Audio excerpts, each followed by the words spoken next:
Bien, hola chicos, vamos a repasar con este vídeo el asunto de las funciones cuadráticas, ¿de acuerdo? Funciones de grado 2, que tienen esta expresión general, ax cuadrado más bx más c. Veremos luego con los ejemplos y cuando resolváis ejercicios que pueden aparecer de manera completa e incompleta. Pueden faltar términos, pero eso no nos va a importar.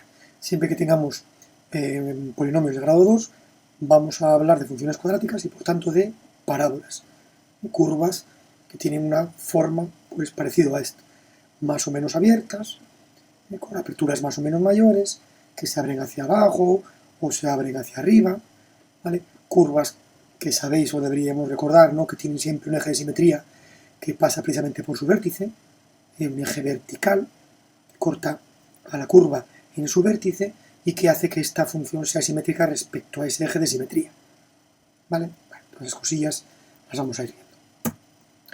Bien, para representar parábolas tenemos fundamentalmente o inicialmente dos cosas importantes.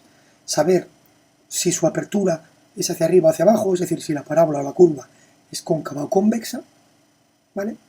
Y por otro lado, conocer un punto singular muy importante que va a ser su vértice. Ese valor mínimo, en este caso de este ejemplo que os he puesto aquí, de la parábola, o si la apertura fuese hacia abajo, ese valor máximo de la parábola. Ese punto de inflexión en la parábola, de la curva, ese es el vértice de la parábola, que va a ser nuestro punto singular, nuestro punto más importante y el que vamos a ir a buscar en nuestros primeros pasos. ¿Vale? Bueno, para saber si la curva es cóncava o convexa, lo vamos a hacer mirando su término o el término que multiplica el x al cuadrado. Ese término a, que está aquí en la expresión general. Y, bueno, muy fácil, ¿no? Si ese término es positivo, si el término que multiplica el x cuadrado es positivo, la parábola será cóncava, tendrá una apertura hacia arriba, mientras que si el término a es negativo, la parábola tendrá una apertura hacia abajo, será convexa. Sencillo, ¿no? Bien, lo siguiente, vamos a ver cómo podemos calcular el vértice de la parábola. Y lo haremos a partir de una expresión que yo creo que recordáis, ¿no? Donde para calcular su valor en x, el valor de la x, lo hacíamos a partir de esta expresión, menos b partido de 2a. Donde b pues es el término que multiplica la x, y como ya decíamos antes, la a es el término o el coeficiente que multiplica la x al cuadrado. Aplicamos esta expresión y nos va a dar un valor de x. ¿Cómo calculamos el valor de la coordenada y? Bueno, pues haciendo f de ese valor. Vamos a sustituir el valor que hemos hecho de antes, que hemos obtenido de antes, para la coordenada x en la función. Y eso nos va a dar el valor de la y. Con lo cual, así expresada genéricamente, nuestro vértice va a ser en x menos b partido de 2a, en y f de menos b partido de 2a. Como siempre esto lo vemos mejor con un ejemplo. Tenemos una función cuadrática como esta, x cuadrado menos 2x más 3. Bien, ya podemos saber rápidamente si la función se abre hacia arriba o hacia abajo, como mirando su término en x cuadrado. Vemos que es 1 mayor que 0, o sea que esta parábola será cóncava. ¿De acuerdo? Se abrirá hacia arriba. Siguiente, buscamos el vértice. X igual a menos b partido de 2a. Sustituimos, cuidado con el signo, mirar aquí, que el signo de la b es menos 2, o sea, el coeficiente de la b, perdón, es menos 2. Con signo negativo, no os olvidéis de él, Bueno, sustituimos en esta expresión y obtenemos un valor de x para el vértice de 1. Vamos a la función y hacemos f de 1. 1 menos 2 más 3 y obtenemos que y igual a 2. Luego nuestro vértice es el punto 1, 2. Bien, pues nada, hacemos una tabla de valores, damos unos valores como estos, 6 simplones, para x igual a 0 o igual a 3, para x igual a 2 y igual a 3. Y ya podríamos dibujar con el vértice y con estos valores la parábola. ¿De acuerdo? Que además, como ya sabíamos de antes, era cóncava porque su término en x cuadrado era positivo. Otro ejemplo, menos x cuadrado más 2x más 3.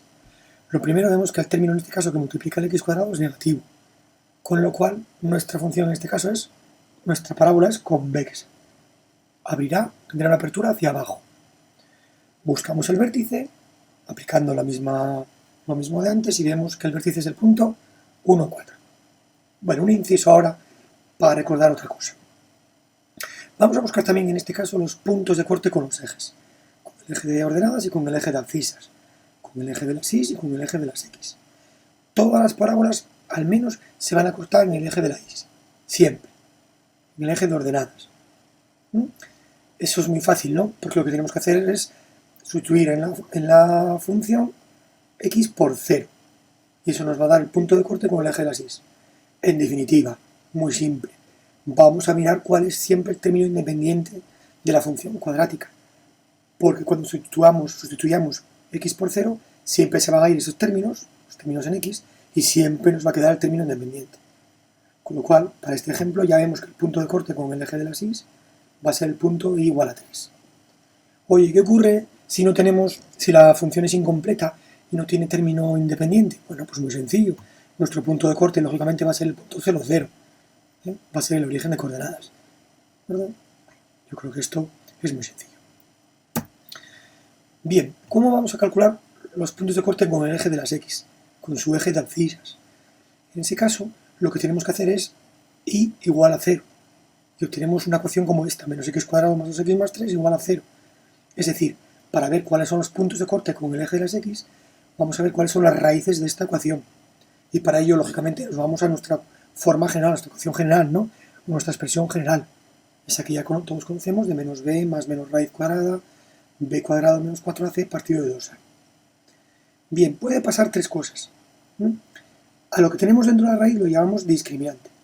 Bien, pues puede haber tres casos. Que el discriminante sea mayor que 0, que el discriminante sea menor que 0 o que el discriminante sea igual a 0. Si el discriminante es mayor que 0, sí habrá raíces y por lo tanto sí habrá puntos de corte con el eje de las x, que precisamente serán esas raíces que obtenemos de aplicar la forma general. Mientras que si el discriminante es menor que 0, matemáticamente ya vemos que no podemos resolver esa ecuación y por lo tanto no hay puntos de corte con el eje de las x. ¿Vale? Y si el discriminante es igual a 0, el punto de corte será el vértice, precisamente de la parábola que ya habremos calculado previamente. Tres casos: discriminante mayor que 0, sí hay puntos de corte; discriminante menor que 0, no hay puntos de corte con el eje de las x; discriminante igual a 0, el punto de corte será el punto de contacto de la parábola con el eje de las x, que será nuestro vértice. ¿Vale? Bien. Un inciso. Oye, antes habíamos calculado el vértice, que es ese punto singular por el cual siempre vamos a empezar cuando tengamos funciones cuadráticas. Y sabemos también, de manera muy rápida, si la parábola va a ser cóncava o convexa, porque podemos mirar rápidamente el coeficiente que multiplica la x al cuadrado. Bien, tenemos en este caso, en el ejemplo que estamos viendo, un vértice que era el punto 1, 4. Y en nuestro caso la parábola es cóncava, se abre hacia abajo. Con lo cual, así pintándola cutremente, ¿no?, rápidamente, vemos que sí va a haber puntos de corte, con lo cual yo iría a buscarlos, iría a calcularlos, porque teniendo este vértice y sabiendo que es cóncava, va a haber puntos de corte seguro con el eje de las x. Pero ¿qué hubiera pasado? Que no es nuestro caso, ¿eh? ¿Qué hubiera pasado si teniendo este vértice el valor del coeficiente que multiplica el x cuadrado es positivo? Hubiéramos dicho que la parábola es cóncava, se abre hacia arriba, y tendríamos un dibujito como este, ¿no? Tendremos una parábola que se abre hacia arriba, con lo cual jamás cortará el eje de las x. Con lo cual, si llegamos a esta situación, no hará falta buscar los puntos de corte con el eje de las x, porque sabremos rápidamente que no los tiene. ¿De acuerdo? Bueno, nada, continuando con este ejemplo, ya para terminar, teníamos esta función, menos x cuadrado más 2x más 3, vemos que sí tiene puntos de corte, ¿vale?, que el vértice era el punto 1, 4, y que además es cóncava, con lo cual tiene que dibujarse hacia abajo, con lo cual sí tiene puntos de corte con el eje de las x, pues buscamos sus raíces. En este caso vemos que son x igual a menos 1, x igual a 3, y bueno, pues nos encontramos que ya tenemos 4 puntos singulares, ¿no? El vértice, ya lo habíamos calculado, punto 1, 4, el punto de corte con el eje de las y, también lo habíamos calculado, que era, acordaos, el término independiente, igual a 3, y acabamos de determinar que los puntos de corte con el eje de las x es menos 1 y 3. Luego ya podemos dibujar la parábola, recordando además que tiene un eje de simetría, que es ese eje vertical que pasa por su vértice. Y, bueno, pues que, por lo tanto, la curva va a ser igual para la izquierda y a la derecha del eje de simetría. Bueno, espero que os haya servido para algo. Hasta luego.